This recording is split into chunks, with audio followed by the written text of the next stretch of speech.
Welcome to our Bible study. In 6 sessions, we're going to explore the overall story of the entire Bible, which is called Salvation History. It's going to be a fast-paced series, and we're going to cover a lot of ground every session. Tonight, we start at the beginning, and we cover the most foundational part of the Bible, the early parts of the book of Genesis. One of the most profound things that I've ever heard since I came to faith about 12 years ago or so is something that Father John Ricardo said, and that is that if you get the first 3 chapters of Genesis right, then you can get everything else right. And if you can't get the first 3 chapters of Genesis right, everything else won't make sense, or nothing else will make sense, or whatever the grammatical equivalent there is. So I took that to heart, and I really paid attention to that section and to what he had to say about it. And what I found is that it's not just, those first 3 chapters aren't just critical for understanding the Bible, but for understanding God, for understanding humanity, for understanding our relationship with God, for all sorts of concepts, things like trust and free will, conflict, temptation, sin, all these kinds of things happen just in the first 3 chapters of Genesis, the first 3 pages of the Bible. And we're going to spend a lot of time just on those 3 tonight, but we're going to hit more as well. It explains that having a hunger for truth isn't just an option, but an absolute necessity if we want to live a good life. And ultimately, it allows us to properly understand what it truly means to be saved by Jesus Christ. But we won't get into that tonight because we're not getting to the New Testament tonight. We're starting at the beginning. You'll see as we go through our first 6 chapters, as we go through our 6 sessions, that the concepts that we talk about tonight will keep coming up over and over and over again. That's why this is so foundational. It's as if the whole rest of the Bible rests on this first night, rests on these first several chapters. I've spent a lot of time studying various parts of the Bible, and nothing has been more rewarding than understanding the whole picture.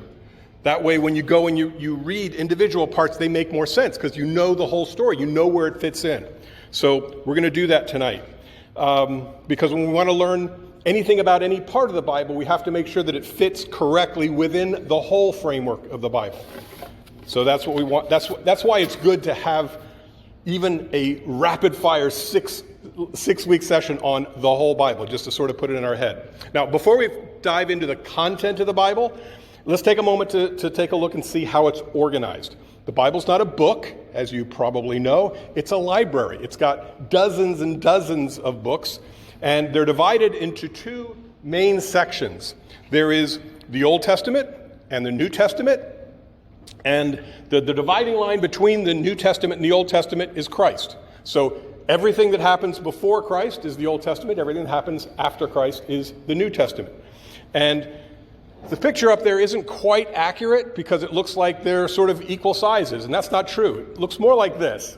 The Old Testament's much bigger than the New Testament. As a matter of fact, because the word testament is so large, I couldn't quite make it correct. The New Testament actually needs to be a bit smaller. That section was written over a much shorter period of time, so there's less of it there. Anyway, it's tempting, and I found this for myself, it's tempting to want to focus only on that new section, only on the New Testament, because that's where Jesus is.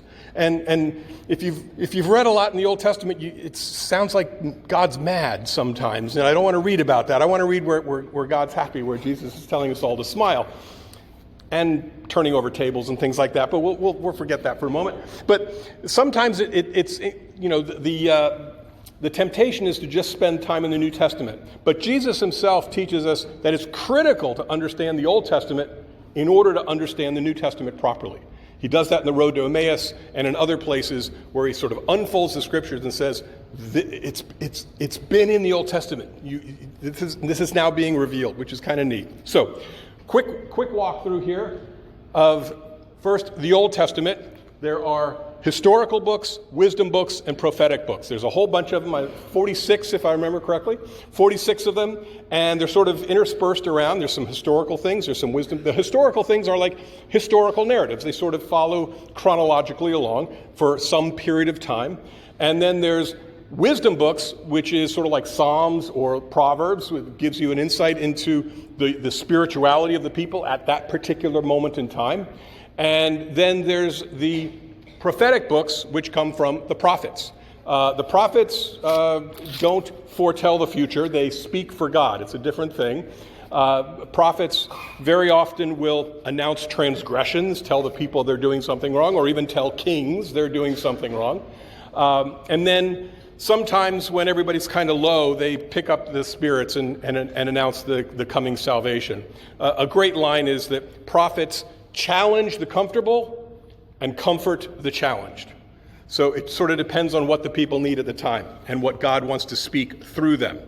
Now, there's also a theme running through the Old Testament and into the New Testament, which is covenants. We won't get into those tonight. We're going to start talking about covenants tomorrow night, even though there are some covenants in the stuff tonight, but there's just so much stuff to cover tonight.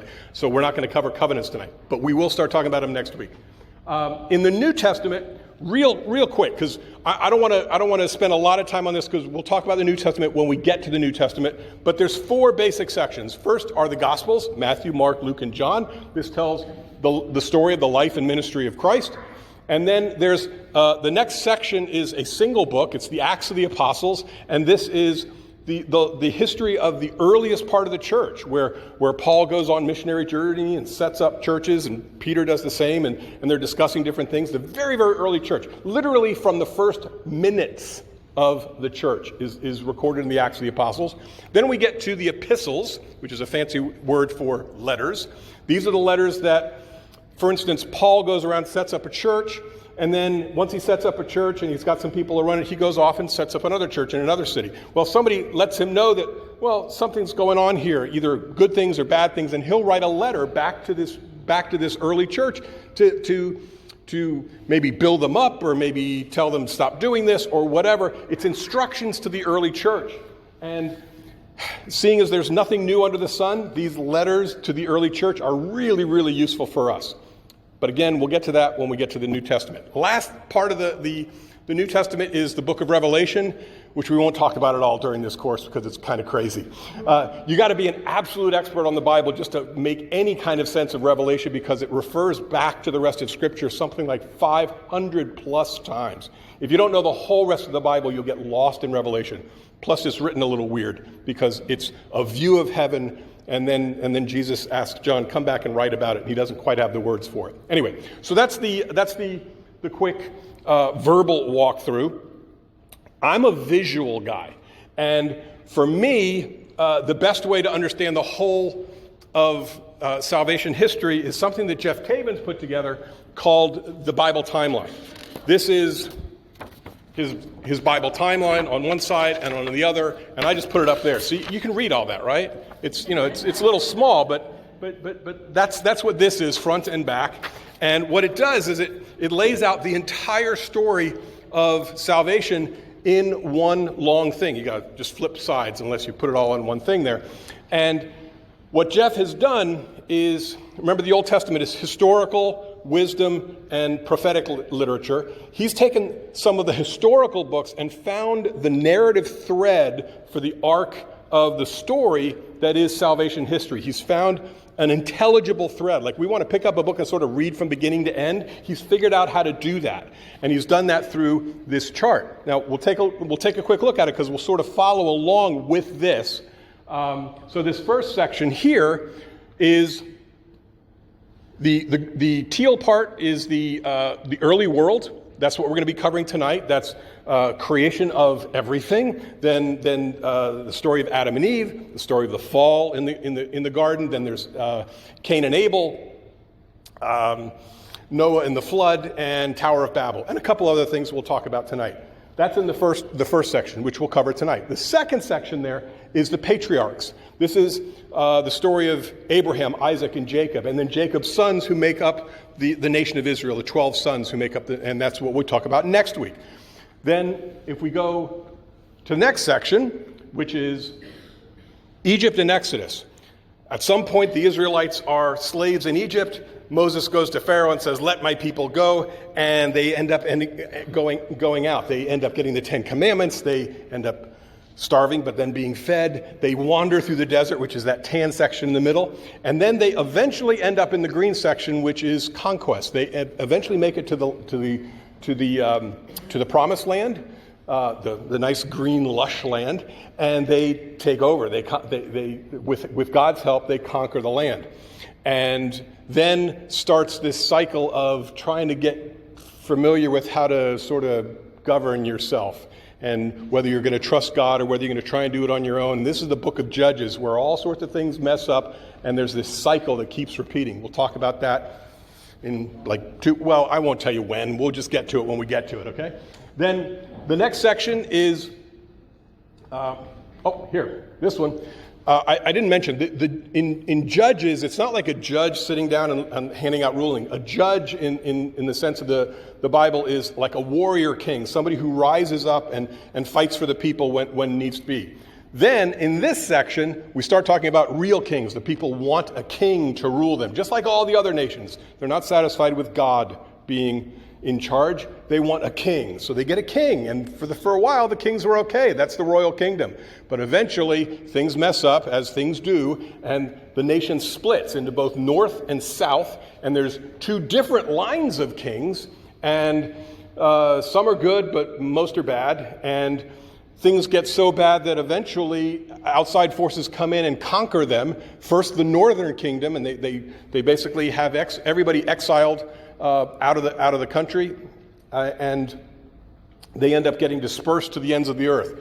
Same thing happens to the southern kingdom a little while later. They get basically force marched up to Babylon, but they get lucky. They end up being able to come back, which happens in the next section, which is the return, where they end up being able to come back, rebuild the city, rebuild the temple, rebuild their faith, rebuild their society in that return section. Then the Romans come in, they start taking over, they do some bad things and desecrate the temple. That's the Maccabean revolt section, where the people come in and they take the temple back, and we'll talk about that when we get there. And then that sets up right to this section, which is that little sliver there. That's where Jesus is. That's the little sliver. But we're talking about well over 1,000 years. Jesus was just 33 years, and only 3 of them were teaching. So it's a little sliver there. This is where the Gospels are. And then after that, we have the white section, which is the church, which is the what happens after Jesus ascends, and we get to figure it out on our own with the Holy Spirit's help and starting the church. So that's the sort of the quick, about 3-minute walkthrough of the overview of what we're going to be covering. Now we're going to get into a little bit more detail. A couple of last comments before we dive into the contents. First of all, I love Bible study. Absolutely love Bible study. The Bible is the most concentrated collection of truth that exists on the planet. And I just love picking it apart. And sometimes there's multiple meanings in Scripture. And as we go through this, and because we're going through it really fast, I might not be able to hit there's God intended 2 meanings or 3 meanings out of this story, and I'm only going to pick up one, and I won't hit all of them, but I'm going to try and make everything connect together. Bible study is how I came to faith. I actually started studying the Bible with Lucy and Don and Dale and perhaps a few others in this room. I just pick out Don and Dale as I'm looking at them. And we started over at St. John the Evangelist, and I came to faith while learning the Bible. I didn't have faith to begin with, and I came to it, so I love Bible study. Because this is how I learned who God was as opposed to what he was. And there's a big difference between that. To develop some sort of a relationship with a person. So what's the goal of this series? The goal, as I've mentioned, we're going to be doing it pretty quick. So it's a broad overview of the Bible from creation through to the early church. All the stuff that we just put up there. Whoops. Back to that. All the stuff that we just put up there. And we're going to go do a deep dive in certain sections that are really, really important, and then we're going to race across other sections, and hopefully everything will tie together.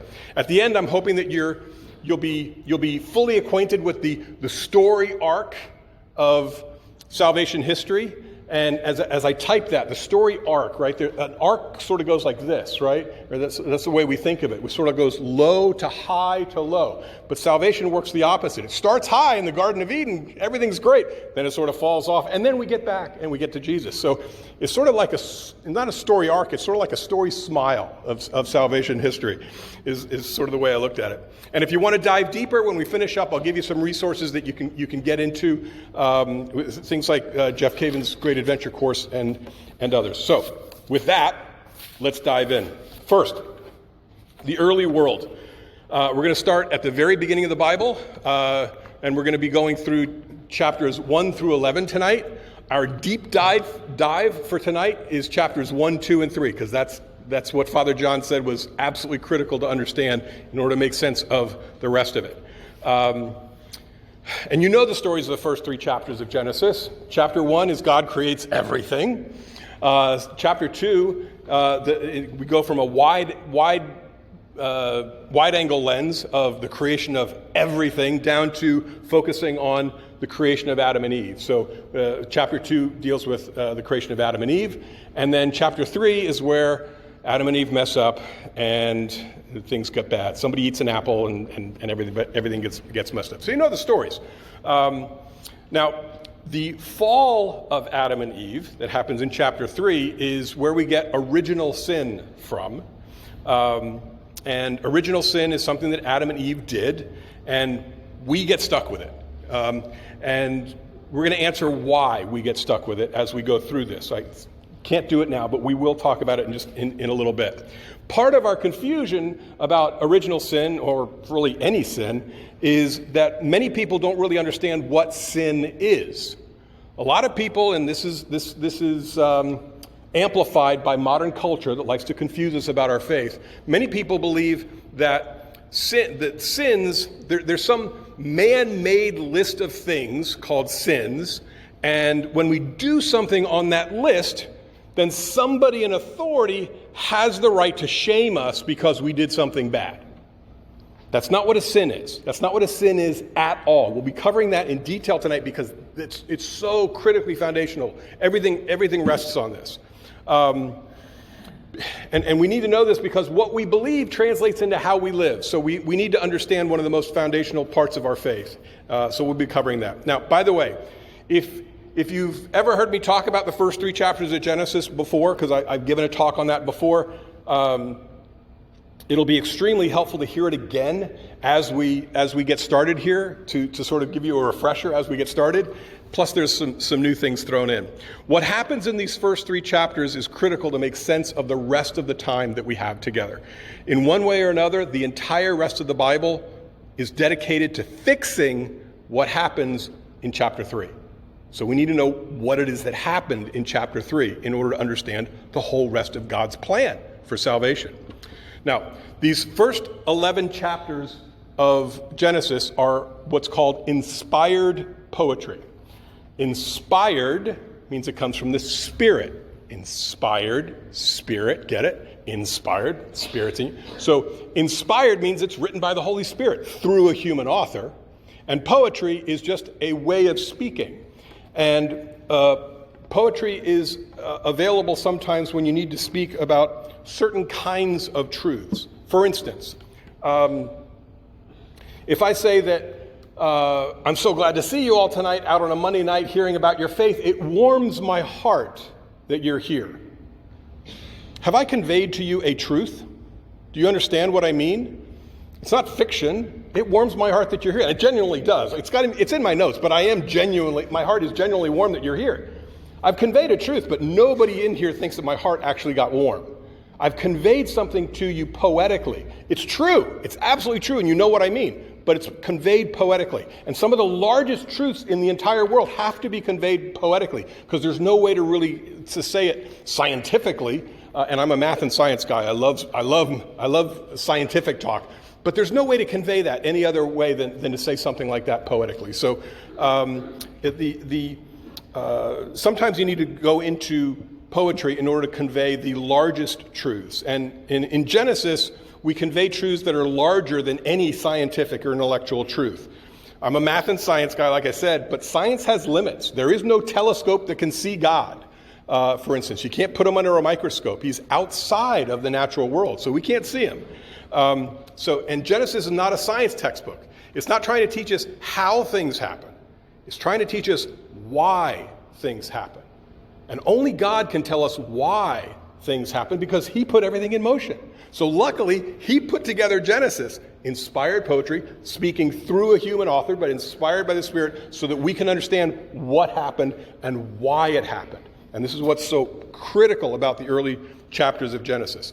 All 11 chapters we're going to be talking about tonight are in the category of inspired poetry. So we have to read them with that in mind. They're poetic speaking.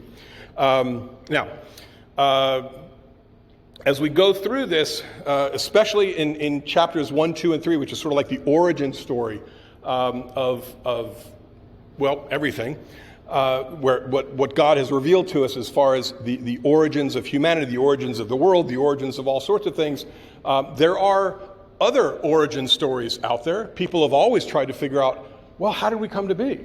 Now, they didn't always get the tap on the shoulder from the Holy Spirit saying, listen, I'm going to tell you. You write it down. I'm going to tell you. So they just sort of made stuff up. Now, college professors, and if there's any college professors in the room, I'm not talking about you. I'm talking about the bad ones, okay?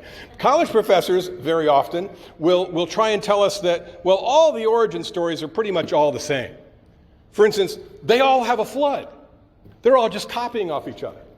And that sort of betrays the fact that they don't believe in anything, because if you think about it, if there really was a flood, all of the origin stories are going to try and make sense of it. It's going to be part of their origin story, even if it's made up by men in some cases.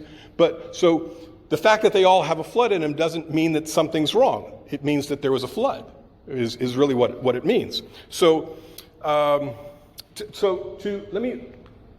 why versus how? I said that about like 3 minutes ago, or maybe 4 minutes ago. Remember the why versus how? Okay, now we'll compare origin stories.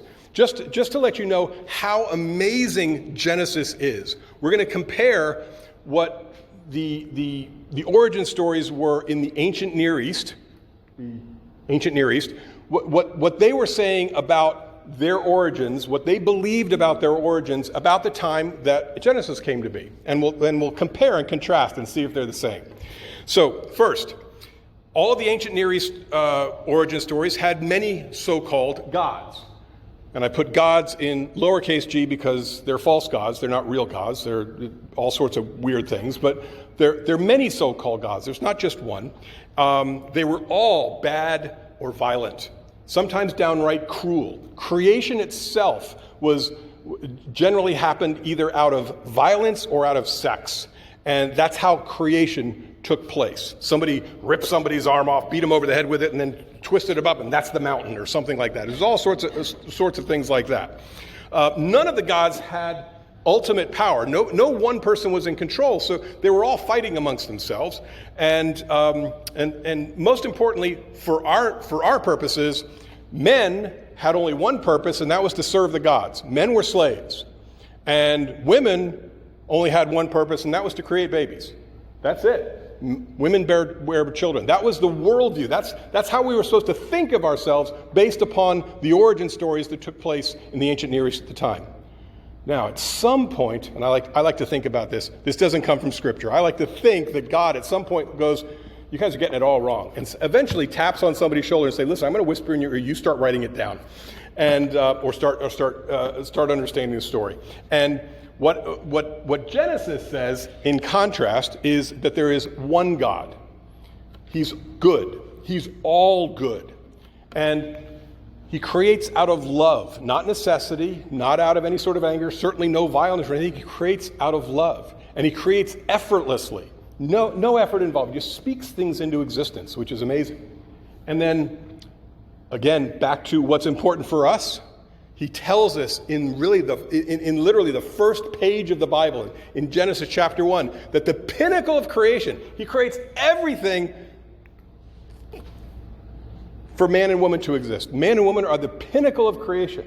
Everything led up to us, because he wants to spend his life with us. But I'm getting ahead of myself. I'll try not to do that again. Anyway, so we're going to do a quick summary of Genesis 1, a quick summary of Genesis 2, and then we're going to spend a lot of time on Genesis 3, because that's where that's where what needs to get fixed happens. So, but first, Genesis 1, again, about 1 page in your Bible, unless you got a lot of footnotes, in which case it might take up a page and a half. We know this story. This is God creates the world in 6 days, right? So God creates the world in 6 days. Now, as a math and science guy, that stops me in my tracks right away, because I go, 6 days? No. I understand how long it takes for swirling gas to come around and collapse gravitationally to be able to create a nuclear furnace so a star is born. There's no way in the world he creates the world in 6 days. It just doesn't happen that way. Until you understand the underlying Hebrew. And the word for day is yom. And yom means period of time, some well-defined period of time. Now, a day is a well-defined period of time, whether it be from noon to noon or midnight to midnight or sunset to sunset, however you want to do it. But that's a well-defined period of time. But so is your lifetime. That's a yom. So is the Stone Age.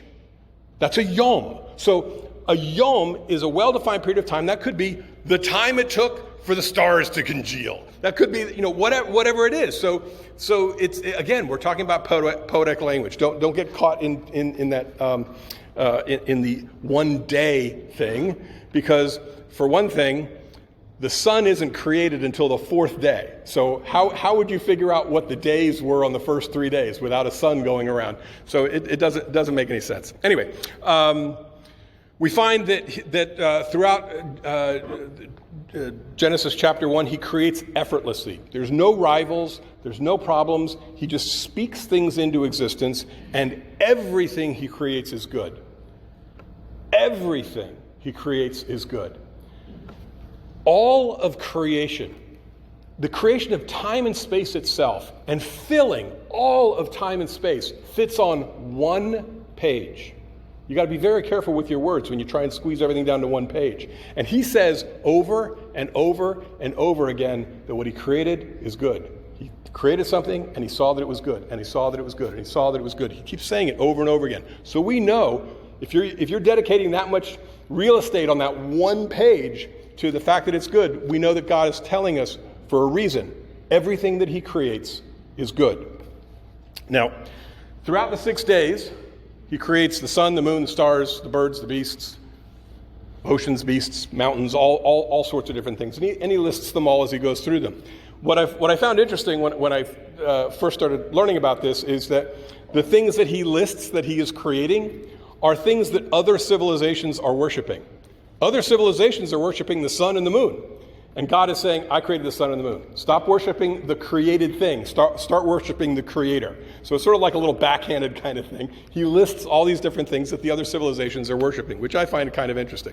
And then in verse 16, I believe it's in day 4, where he creates the great light for the day, the sun, and the lesser light for the night, the moon. And then he finishes the verse by saying, he created the stars too. He created the stars too. Now, a star is a massive thing. And all of the stars is even more massive. In our own galaxy, the Milky Way, we've got about 100 billion stars, they tell us. And our own galaxy is only one of about 100 to 200 billion galaxies. Each one with about 100 billion stars. I don't know how many stars that is. That's a lot of stars. And it ranks 5 words in the Bible. That's how powerful God is. He's focusing in on the things that are important. The fact that I created all these stars, easy. It was you that I was concerned about. And we get there. So God has ultimate power, infinite power. We have a hard time grasping that, but it's infinite power. And he explains all this on page 1. And then, again, getting back to what it means for us, he lets us know that the pinnacle of creation is you. You. He created everything so that you'd have a place to sit tonight.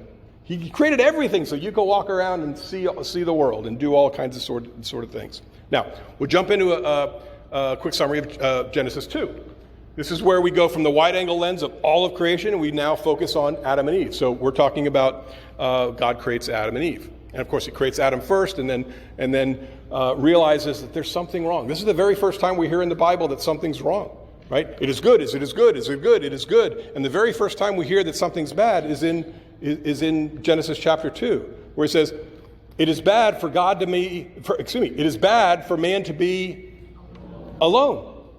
Creates Adam and realizes, no, there needs to be complementarity. There needs to be someone with him. So puts him to sleep and creates Eve. We learn in this chapter that man and woman are created equal in dignity. And we know this from this line, which is misinterpreted by a lot of people to think that it's patriarchal. It's not at all. He says, I will make a helper for him. And the Hebrew word for helper is ezer. So I will make a helper for him. And people go, oh, that's terrible. Eve is just a helper. No. Ezer is used 19 times in the Old Testament. Only 2 of those times it refers to Eve. The other 17 times it refers to God and the divine help that God gives mankind. So I will make a helper for him. I will make an ezer for him is divine help. It's not some subservient, housemaid or something like that. That's not it at all. And then God tells us that we're made in his image and likeness. And his image means that he's passed along a lot of his traits to us. And so we're made in his image. Things like rationality and free will and all these different kinds of things. And then we find out a little bit later in the Bible, but we can backdate it to here because we've got the Bible already, is we find out that our purpose, the purpose that God created us for, was to be with him in heaven. In the second letter of St. Peter, chapter 1, verse 4, we find that we are made to share in the divine nature. We are made to be in heaven. We are made to live within the love of God. That's what he made us for. Now, there ends up being a big question as we move into Genesis 3, where things fall apart. Really important question. If everything that God created is good, why do things go so wrong in the Garden of Eden? Why do things go wrong?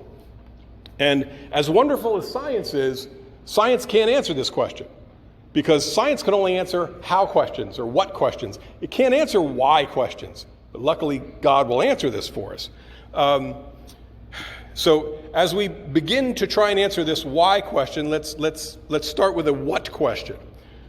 What was unique about God creating a man and woman?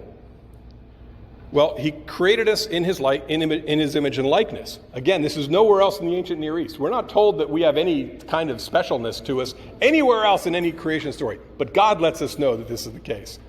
And one of the effects of the fact that we're in his image is that we have free will, which is an incredible gift, an absolutely incredible gift. It's an example of how much God loves us. But free will, freedom, is not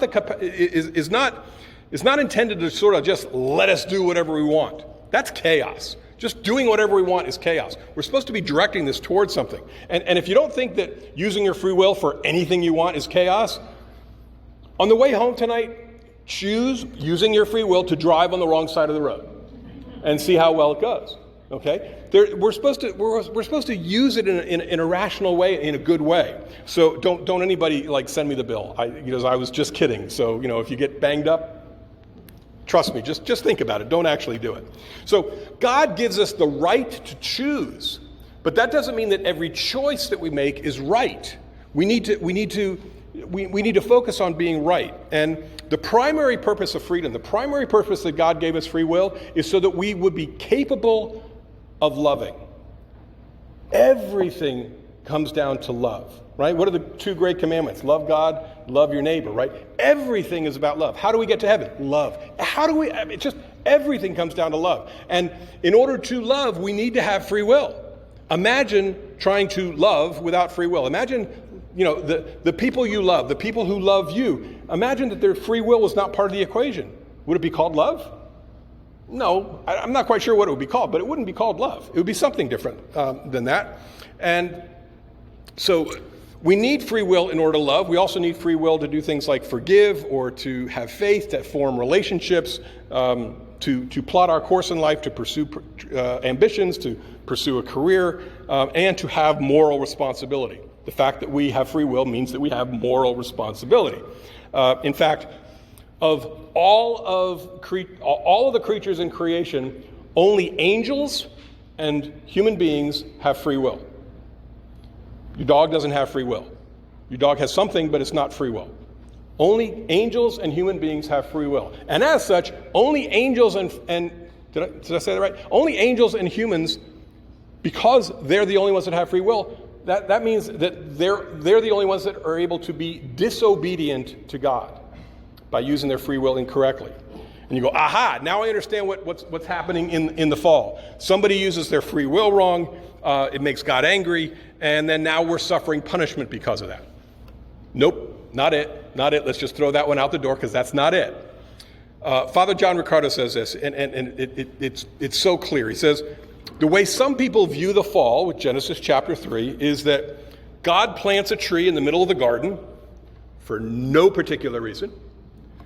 He then tells Adam and Eve, you can eat of any of the other trees in the garden, but you can't eat of that tree. And he tells them that for no particular reason.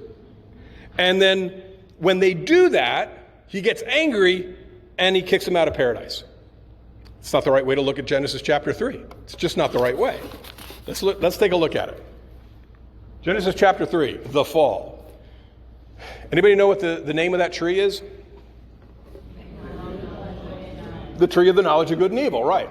Some of you might, I didn't hear it, but some of you might have said the tree of life. Those are the only two trees that are named in the garden. There's all sorts of trees, but there's only two that are named. That tree, the dangerous tree, that's the tree of the knowledge of good and evil. And the tree is not an apple, and it's not some arbitrary rule that God came up with. There's a purpose for it. It's not an apple, but it's easier to say apple than the fruit of the tree of the knowledge of good and evil. It's so much easier to just say apple. Plus, we've seen so many pictures of it, we think it's an apple, but it's not an apple. It's the fruit of the tree of the knowledge of good and evil. And when they grabbed it, there was a problem. But the very fact that that tree is there, and the other trees, which represent all of the other attributes of God that he wants to share with us, is he's letting us know he wants to share everything with us. But, he says, on the day you eat of that tree, you shall surely die. That's tough. What does he mean by that? Because that sounds pretty harsh. But what it means when they eat of that tree, what it means is that they're making the attributes of that tree their own. They're trying to make that their own. And this is the tree of the knowledge of good and evil. And so they're trying to make the claim that they have the power, Adam and Eve have the power to determine what is good and what is evil. And they don't have that power. Only God has that power. Only God created everything. Only God knows what in the physical and in the spiritual world is good for us or bad for us, and we have to trust him to do that. So as human beings, we're simply not capable of doing that. Only God can do that. And he creates us in his image and likeness, so he wants to share as many attributes as he can with us, but he can't share that one. There's only one creator. So he can't share that one. We're created beings. So, and that tree is reserved only for the creator. He puts it there because he wants to share everything, but he says, don't do that, you can't do that. It's not that he's saying, man, you can't do that. He's saying, man, you can't do that. You're just not capable of it. Don't do it. Trust me. You're not capable of doing this. So what happens when it does? When we do, we try and make ourselves God. We try to make ourselves creator, and we're not capable of doing that. And we cut ourselves off from God. This is what happens. Imagine this. At the point in time, Eve did it first, so I'm going to use Eve. At the point in time, Eve reaches for the fruit of the knowledge of the tree. At the time, she reaches for the apple. When she reaches for the apple, she knows that God has said, don't do that. So in order for her to be able to do that, she has to be pushing away from God with the other hand, right? So she's reaching out with this hand, wanting what she wants, and she's pushing away God. Now, what happens when you push away God, who is the author of all life? You die. So God is using a shortcut, saying, on the day you eat of that tree, you shall surely die. So when only God can I'm behind again. If we try, we cut ourselves off from God. And the important thing to understand is that we die spiritually. We don't just sort of fall over, but we die spiritually, not as a punishment, but as a consequence of what we did to ourselves. I'll give you an analogy here. Imagine you go home tonight and you turn on the stove. You're going to boil some water or do whatever. And you turn on the stove. Maybe you got a gas stove, so there's nice pretty flames coming up, the nice pretty red. Or you've got one of those, burner things, and it's all this nice pretty glow. You still got a nice pretty glow red, because that's sort of heat, right? So you got this nice pretty glow. And you might be tempted, because it's nice and pretty, that you're going to go out and reach for it. But you'd stop, because you know you'd hurt yourself, right? You'd stop. But now let's change this up a little bit. Let's say you did that, and before you got around to putting the pot on the stove, you got a toddler in the house, and the toddler comes running over, and they see the pretty thing, and they don't know. So they go to reach for it. And what are you going to do? Stop! Don't do that. Trust me. You can't do that. You're not going to sort of slowly explain to them that at a certain temperature, the skin is going to bubble. And you're just going to say, stop, don't do it. Trust me. And this is what God is saying. Trust me. You can't do that. You're not capable of doing that. Trust me. Everything about this is a matter of whether or not we're going to trust God. So that's what it boils down to. And we'll see this throughout the whole rest of our time with the Bible, is God is saying, will you trust me? Now, everything I've said about Genesis chapter 3 is correct, but I've left out one very important thing, one very important character. Who did I leave out? The snake, the serpent. What I call the enemy, because I don't like to use his name. So we'll just say the enemy. And to understand how this works, it's really important to understand the enemy. And so first, who is the enemy? Well, the enemy starts out as an angel, but rebels. And everything that God created was good. He was good, but he used his free will and ended up using it incorrectly. What happened was at some point in time, or even before time, God revealed to the angels his plan, which was he was going to create us. And he wants us to live with him in heaven.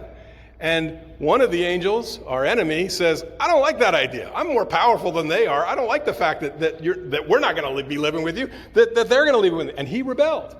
And that's where we get the enemy from. And just to be clear here, because we're talking about God and the enemy, and some people think that what that means is that there's two gods. There's a good God and a bad God, and they're duking it out, and we don't know who's going to win, and we hope it's our God. That's not it at all. That's not it at all. There is one God, and there's a creature who is an enemy. God can, get rid of him anytime he wants. Okay, so there's no equal powers here. Okay, but so God is God. But there is an enemy, and he's more powerful than we are, which is really important, which I'll get to in a second. I've just gotten ahead of myself. I'll stop. So why did the enemy rebel? Of everything about this chapter, this is so incredibly important to understand for our own lives as we go through this. About halfway through the Bible, they don't know this at the time, but about halfway through the Bible, in the book of Wisdom, chapter 2, verse 24, we learn that through the devil's envy, death entered the world. Through the devil's envy. Now, envy is one of those words that sort of, some people say, well, envy, jealousy, it's the same thing. Envy and jealousy are two very, very different things. Jealousy can be bad, can be good, right? Jealousy can be bad. If I see you got a really nice, pretty car, it makes me jealous, and I go key your car. That's bad. I wouldn't do that, by the way. But, that would be a bad consequence of jealousy. But a good consequence of jealousy is I see you playing the piano beautifully, and I'm jealous of that talent, and it spurs me on to learn how to play the piano myself, and I obtain that gift, that skill. That would be a great outcome of jealousy. Envy doesn't have any great outcomes, because envy wants what you have, but is also very upset that you have it. Envy doesn't like the fact that you have it and will do anything it can to take it from you. That's bad. That's what our enemy is. Our enemy is envious of the fact that we're going to spend our lives with God, and he wants to take that away from us. Now, what's the enemy's strategy? How does he go about doing this? Well, the enemy lies. The enemy lied in the Garden of Eden. He still lies now. He tries to get us to think that God really isn't on our side, that God, that God's not loving. He tries to do restrictions on us, and we should be suspicious of him and things like that. Most importantly, he tries to deceive us into thinking that we can be happy, that we can achieve happiness, we can achieve joy in things that are outside of God, and that's impossible because God is the author of all good things. He tries to deceive us in that. The enemy's strategy worked against Adam and Eve. It still works today. It's the same lie that he tells today. Now, what's the enemy's end goal? The enemy's end goal we learn in the Gospel of John, chapter 10, verse 10, where he says, the thief, that's the enemy, the thief comes to steal, to kill, and to destroy. The enemy just does not want us to be with God and will do anything to keep us separated from God. So what does he lie to get us to do? He lies in order to get us to sin. That's what he does. That's what he did in the garden. That's what the serpent is. You read that. So, hey, did you really do that? And Eve fell for it. And he does that to us in different ways. We're not all like reaching for an apple. We're doing different things. But it's the enemy speaking in our ear. So when we talk about sin, as we study the Bible, you'll notice that there are several words, there are several concepts that can have different meanings depending on how it's being worded. Sin is one of those things. Sin we can think of as actions, things that we do or do not do, thoughts that we have, words, right? We sin in our words, in our thoughts, in our words, and what we do and what we do not do, right? So there's 4 different ways to sin, and all of those things are actions. It's something that we do. We can also think of sin as something that separates us from God. The origin of the word sin, sunde, it sort of basically means to separate from God. So that's another way to think about sin, something that separates you from God. But ultimately and most dangerously, sin is a power. It's an entity. Sins are actions, sin separates us from God, and sin is a power. It is an entity. And we can get captured by that power. And if we're captured by something, then we are slaves to that something. In the letter to the Romans, St. Paul says that we get captured. St. Paul says we are enslaved to sin. Not that we do it sometimes, that we're enslaved to it. Really, it gets a little dark here for a second. It gets better in a sec. And then also in Romans, St. Paul says that all men are under the power of sin. Not that we're just inclined to it, that we're under its power. And Father John asks a question which I think is really, it demonstrates this very well. Imagine a situation where you're not being coerced in any way, but you're sitting there and think back in your life and see if this rings true for you. Have you ever done anything that you knew was wrong, that you knew you shouldn't do, you didn't want to do, and you hated the fact that you were about to do it, but you did it anyway? That's the power of sin. Where's the free will go? We're just sort of powerless against something like that. And so being enslaved by sin is more than just being addicted to something. It's being powerless to resist. And there's big sins and there's little sins and all that kind of stuff, but when we get swept up in it, it can just be amazing. One last thing from the letter of the Romans from St. Paul, he says, "For I do not do the good I want, but the evil I do not want is what I do." And that's St. Paul. So we also have we also are subject to the same kind of problems. This is a good description of being captured by sin. I don't want to do these things. I want to do the good stuff, but that's not what I do. I do the bad stuff. So there's an analogy that I use. Some of you may have heard it. Is anybody here from Canada? Good, I can pick on Canada for a second. It's just a hypothetical. We'll just call it Canada for a second.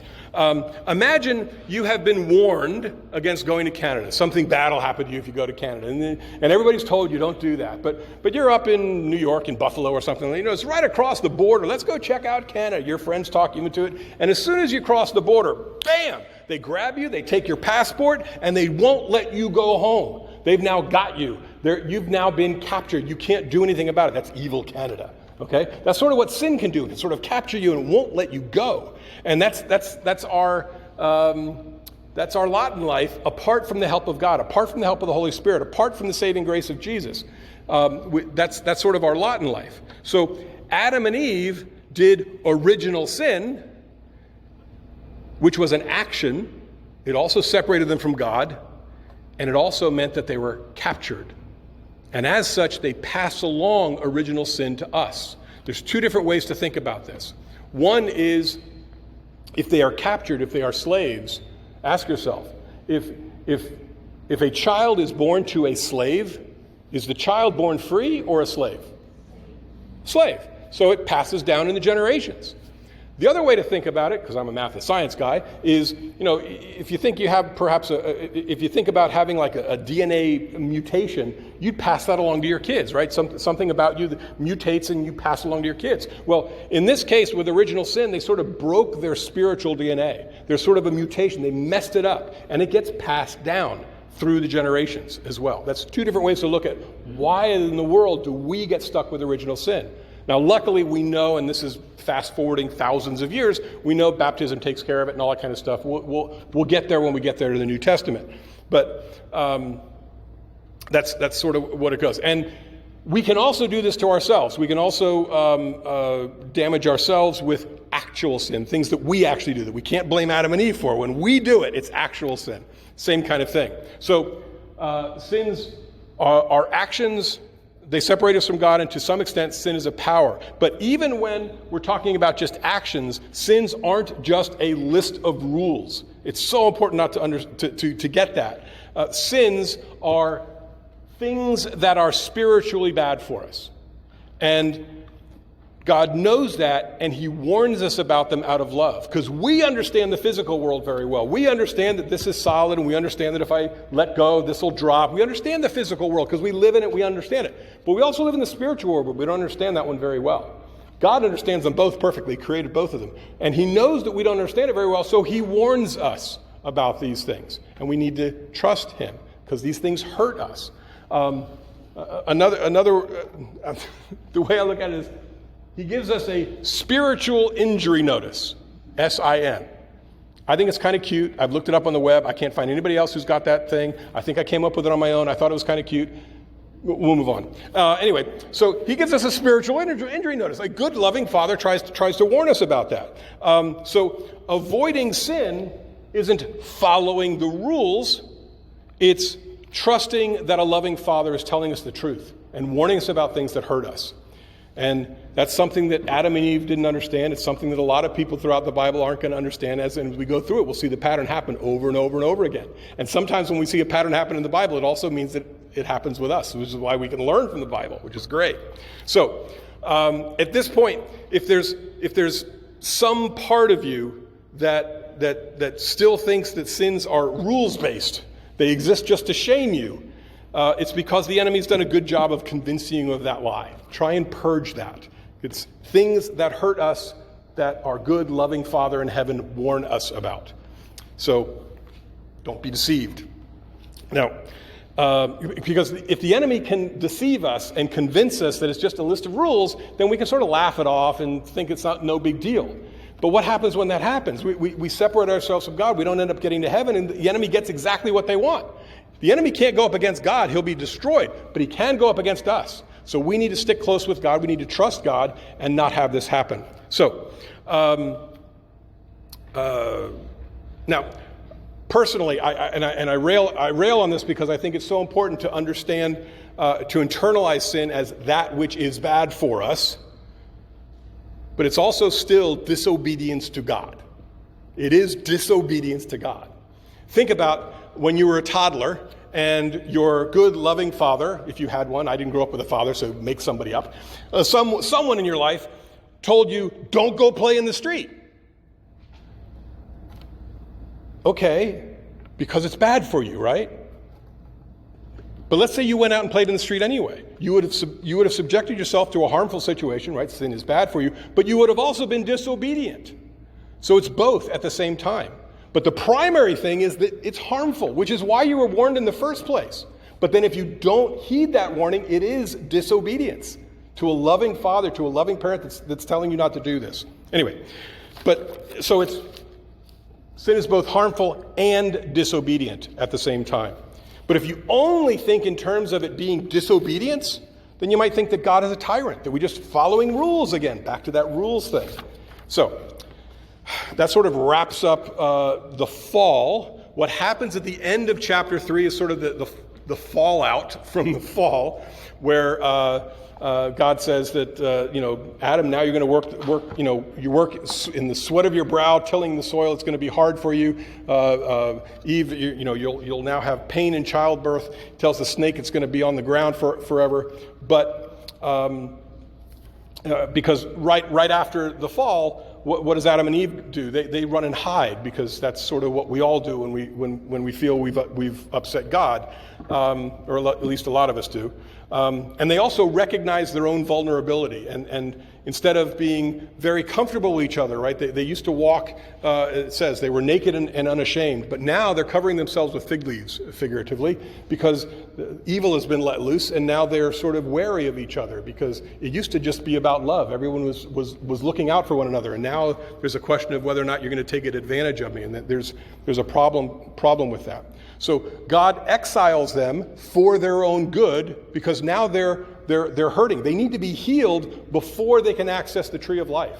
It would be very terrible if they were sick, if they were in this condition, they access the tree of life, because then they live forever sick, if you want to look at it that way. So he exiles them for their own good. And we get back to the tree of life much later in our 6 weeks. And God proclaims in verse 15, he proclaims what's called the proto-evangelion.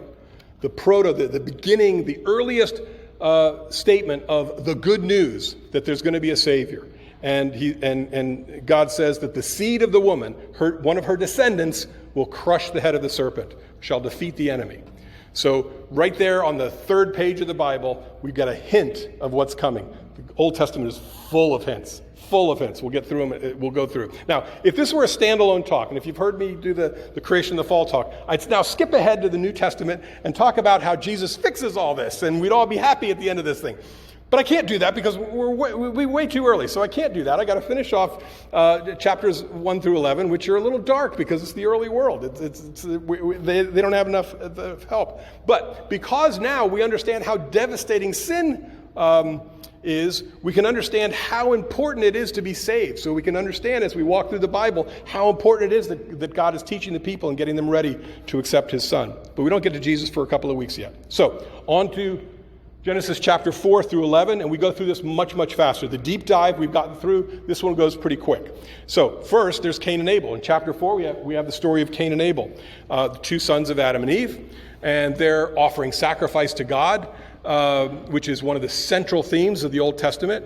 And sacrifice is meant to show respect, but it's also, sacrifice is meant to get closer to the one you're sacrificing to. It's the opposite direction of sin. So they're getting closer by offering sacrifice. Think of when you sacrifice some time for someone you love. That's a process of trying to get closer. Now, God rejects Cain's sacrifice, and if we read it carefully, we find out and we learn that sacrifice has to be given with the right heart, because that's why Cain was rejected. He gets upset, and because sin is in the world, and because sin ends up leading to more sin, Cain kills Abel. So here we are on basically page 4, and we've got the first murder in one generation of humankind. Shifting gears, by the way, as we move from this to the next story, there's something called a toledot.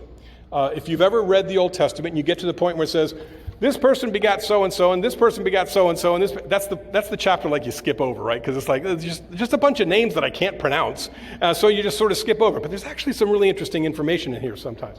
So if we look over here, here's the beginning of a toledot. There's Adam, and this is, I think it's Genesis chapter 5, is the generations of Adam.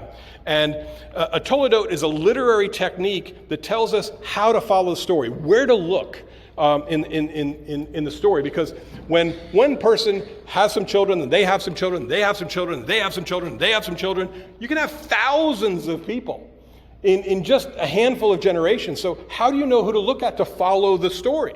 A toledot shows us how to do that. Adam begat Seth. After Abel was killed, Adam and Eve had another son named Seth. So Cain still existed. Abel was gone.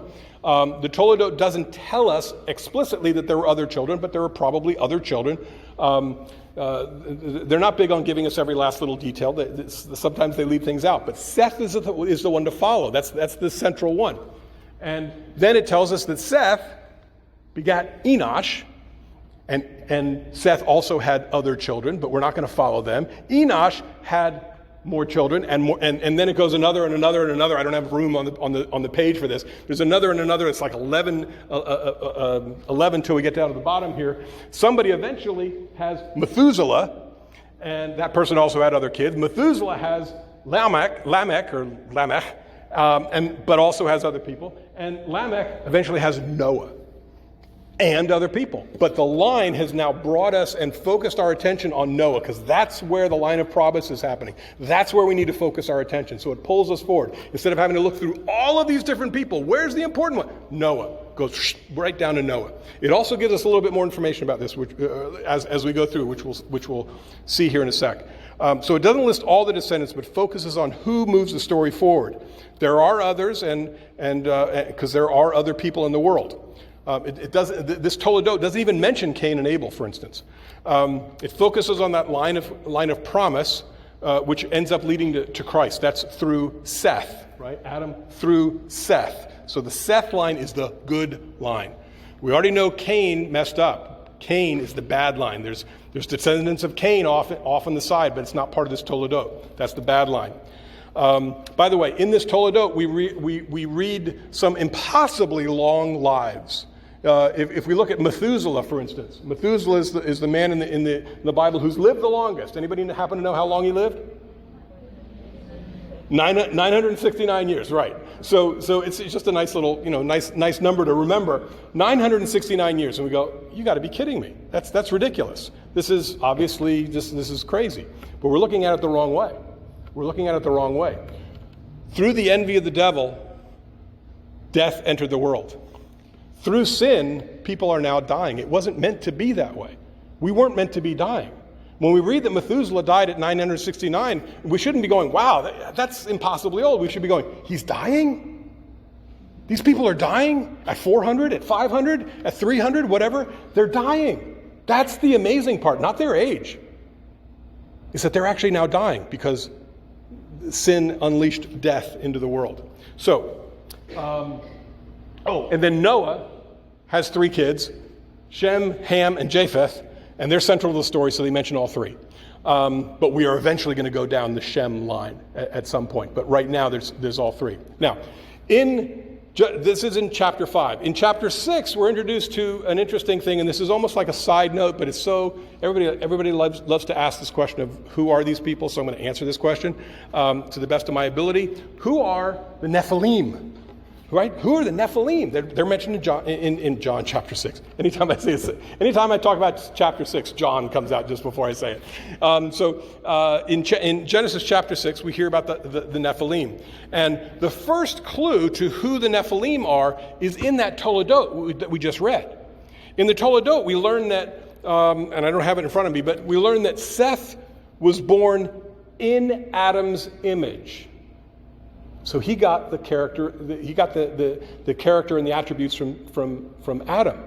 Well, who did Adam get his characteristics from? Adam is in the image of God. So Seth is also in the image of God. So Seth, hence, is a son of God. So Seth again is the good line. Cain is the bad line.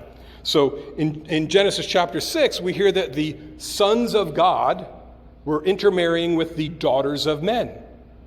The Seth line was intermarrying with the Cain line. And because of that, people start worshiping the wrong way, etc., and things get really bad, and they produce the Nephilim. And the Nephilim, the origin of that word comes from Nephal, the Hebrew word Nephal, which means fallen. So these are the fallen ones. And it also says in Genesis chapter 6, these are the mighty men of old, the men of renown, which sounds like a PR advertisement, right? The mighty men of old, the men of renown. But that's only if we think about it positively. You can also say the mighty men of old who were wicked and ruled the town with an iron fist. And they were renowned because they should have been on a wanted poster. You could look at it that way as well. So these fallen men, which were mighty, they ruled with an iron fist, and everybody knew that they should stay away from them, are those. As a matter of fact, in the very next verse, God says that he saw that the wickedness was great over all the earth, and everyone was thinking about evil continually, which means that God wants to start over. everything's gone bad. So we get back to Noah and his sons. And what happens with Noah and his sons? We all know this story. What's Noah? It involves water. The flood, right? The great flood. I'm not going to tell the story of the great flood. You all know the story of the great flood, right? Build an ark, put all the animals on it. It's going to rain for 40 days and 40 nights. This is going to float on top, and eventually you're going to be back on dry land. So, but God is basically going back to the beginning of Genesis on the second day, where I think it's the second day, where the waters covered the earth, and eventually the dry land came out. This happens over again in the story of the flood. And Noah and Shem and Ham and Japheth and their wives are the 8 people that are on the ark. And so after the flood is done, God promises to never do it again. He promises to never wipe out everybody on the planet with a flood again. And to show that he's serious, he puts his bow in the clouds. And his bow doesn't mean that it's just a nice pretty ark. That's a weapon, a bow and arrow. He's putting his weapon in the clouds, saying, I'm never going to do this again. I promise. I'm never going to do this again. Don't worry about it. I'm not going to do this again. And so then we go back to Noah's kids, Shem, Ham, and Japheth, and they end up being blessed by God. So God blesses Noah's sons because he wants them to repopulate the earth. He says, go, be fruitful, multiply, repopulate the earth. Then, and this is where sin comes back in, Noah ends up getting drunk, falls asleep in his tent, and Ham does something terrible, which is, and the words to describe it is that Ham uncovers his father's nakedness. Now, different scholars think that it means different things, but ultimately it's a sexual sin. Either Ham had improper relations with Noah's wife, which would be his mother, or Ham had relations with his father. But either way, it's a bad thing, and it was meant for dominance. It was meant to degrade his father and to try and take control and things like that. So when Noah wakes up, he's obviously upset. But he can't curse Ham. God has just blessed Ham. So instead, Noah curses Ham's son, Canaan, which is where we get Canaanites from. It's where we get the land of Canaan, where they did all sorts of despicable things. This all happens from this and from Noah's curse. But because he couldn't curse Ham, he ends up cursing Canaan. Now, last 2 things real quick. First, in Genesis chapter 10, we get the table of nations. This is where we get like Toledot on steroids. The whole chapter is like Ham's Toledot and Shem's Toledot, Shem's Toledot and Japheth's Toledot and all these different people. And if you pick them all out, you'll pick up names that happen in the future. You find out that these people populated and created the nation of Assyria and the nation of Egypt and the nation of Ethiopia and all that kind of stuff. You can see this as they repopulate the earth. We understand how things took place. And then lastly, in chapter 11, we get the Tower of Babel. And all of humanity at this point has gone back to sin, because sin begets sin, and all of humanity has decided to unite. This is one of the only times where sin unites people, but humanity has united in utter defiance of God. They've decided to storm heaven and build their own way up to heaven. They want no help from God. This is pride speaking. They want no help from God. They are going to make a name for themselves. They're going to make a name for themselves. They're going to do it without God's help. They're going to make a name for themselves. In Hebrew, the word name is Shem. This is the good line. They're going to make a name for themselves. We're not in the good line. We're going to make a name for ourselves, independent of God. It's all sort of tying together. And we'll get back to Shem actually next week. We'll come back. Now, so God looks down and says, well, that's not good. They're all sort of coordinating against in a bad way. So in order to slow them down, I'm going to confuse their language. So now everybody speaks a different language, or at least different sections speak different language, and they all babble to each other. Tower of Babel, this is where we get the word babbling from, is he confused their language. Now God obviously wants to start again, because everything's messed up, but he will not be flooding the earth again. Instead, as we begin next week, he's going to call out to one man, and he's going to do this in a different way. Next week, and throughout the whole of the Bible, we're going to see this question come up time and time again. Will you trust God? God's going to say, will you trust me? And because tonight what we saw was God creates humanity out of love, and then humanity falls and rebels. And then God started again, and God fell and rebelled again. Next week, he begins a new approach. He begins again with one righteous man who will trust God, and this is Abraham. And Abraham's descendants will be numerous. God will form ever closer family bonds, and we'll get into this concept of covenant next week. And God will be asking the people to trust him. God will patiently nurture and teach the people, because ultimately God wants to get them ready to understand and accept his son that we see when we get to the New Testament. Thanks for listening. God bless you. God bless our country. And God bless the church all throughout the world.